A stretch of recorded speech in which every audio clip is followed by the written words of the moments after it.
இந்த பாக்கெட்டில் எப்படி பேனா வந்தது? இதுக்கு ஒரு வரலாறு இருக்குது. என் பாட்டை முப்பாட்டங்கிட்ட இந்த பேனா இருந்ததா? வரலாறே கிடையாது. இந்த சட்டை பேண்ட் நான் போட்டுங்கிற சட்டை பேண்ட் என் பாட்டை முப்பாட்டம் போட்டாங்களா?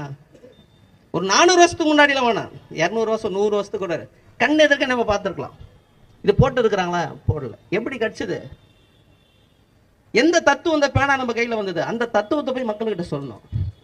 நீங்கள் எங்கள் வீட்டில் 10 பேர் குடும்பத்தில் முதல்ல என்ன, இந்த பேனா கைக்கு வந்த பிறகு ஒரு பேங்க் எக்ஸாம் போய் எழுதுறாரு. எக்ஸாம் பேங்க்ல செலெக்ஷன் ஆகிட்டார். ஒருத்தர் கவர்மெண்ட் சென்ட்ரல் கவர்மெண்ட்ல வேலைக்கு போனார். 10 பேர் சோறு போட முடிஞ்சது.